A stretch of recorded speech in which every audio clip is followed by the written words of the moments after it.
Hello friends, welcome back to Echi Urdu Kitchen. எங்கள் recipe உங்கள் சமையலறையில். இன்னைக்கு வீடியோல நம்ம சுவையான முட்டை மசாலா எப்படி பண்றதுன்னு பார்க்க போறோம். வாங்க பார்க்கலாம்.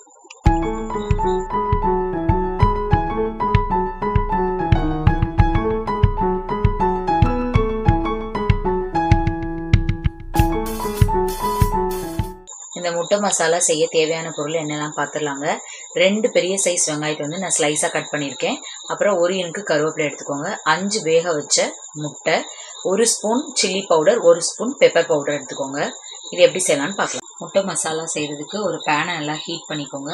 ஹீட் ஆனோடனே இதில் வந்து ஒரு எண்ணெய் வந்து தாராளமாக விட்டிங்கன்னா முட்டை மசாலா சூப்பராக இருக்கும். ஸோ ஒரு 7 ஸ்பூன் கடலெண்ணெய் வந்து இதில் நல்லா ஆட் பண்ணிக்கோங்க. எண்ணெய் நல்லா சூடானோடனே 1 ஸ்பூன் சோம்பு வந்து இதில் ஆட் பண்ணிக்கோங்க.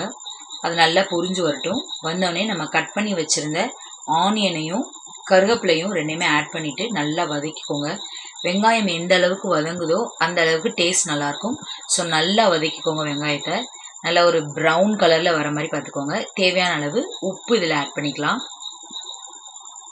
வெங்காயம் நல்லா வதங்கிச்சுங்க. இந்த டைமில் நம்ம வச்சுருந்த மசாலாவை ஆட் பண்ணிக்கலாம். 1 ஸ்பூன் சில்லி பவுடரும் 1 ஸ்பூன் பெப்பர் பவுடரும் ஆட் பண்ணிக்கலாம். இதை நல்லா மிக்ஸ் பண்ணிக்கோங்க. நம்ம வேற எந்த மசாலாவும் இந்த இதில் வந்து ஆட் பண்ண போகிறதில்ல. வெறும் 2 மசாலா தான். ஸோ டேஸ்ட் வந்து கொஞ்சம் டிஃப்ரெண்ட்டாக இருக்கும். நார்மலாக இருக்கிற மாதிரி இல்லாமல் கொஞ்சம் வித்தியாசமாக இருக்கும், நல்லாயிருக்கும். ஸோ இதில் தேவையான அளவு தண்ணி வந்து நீங்கள் ஆட் பண்ணிக்கோங்க. ஆட் பண்ணிவிட்டு நல்லா கொதிக்கட்டும். இந்த முட்டை மசாலா பண்ணுறதுக்கு நம்ம வந்து தக்காளிலாம் ஆட் பண்ண போகிறதில்ல. அதனால் இந்த கிரேவி வந்து கொஞ்சம் டிஃப்ரெண்ட்டாக நல்லாயிருக்கும். அந்த கிரேவியில் உள்ள தண்ணியெலாம் நல்லா ட்ரை ஆயிடுச்சுங்க. பாருங்க, பார்க்கவே சூப்பராக இருக்குது. இப்போ நம்ம வந்து வேக வச்சுருந்தோம்ல அந்த முட்டையை வந்து 2 பீஸாக கட் பண்ணி இதில் வந்து ஆட் பண்ணிக்க போகிறோம். ஆட் பண்ணிட்டு நல்லா மிக்ஸ் பண்ணிக்கோங்க. இந்த முட்டை வந்து உடஞ்சிடக்கூடாது. அதாவது மஞ்சக்கரு வந்து வெளியே வந்துடாமல் சும்மா அப்படியே பெரட்டி மட்டும் விட்டால் போதும். ரொம்ப கிண்டிய வேண்டாம், சும்மா பெரட்டி மட்டும் விடுங்க.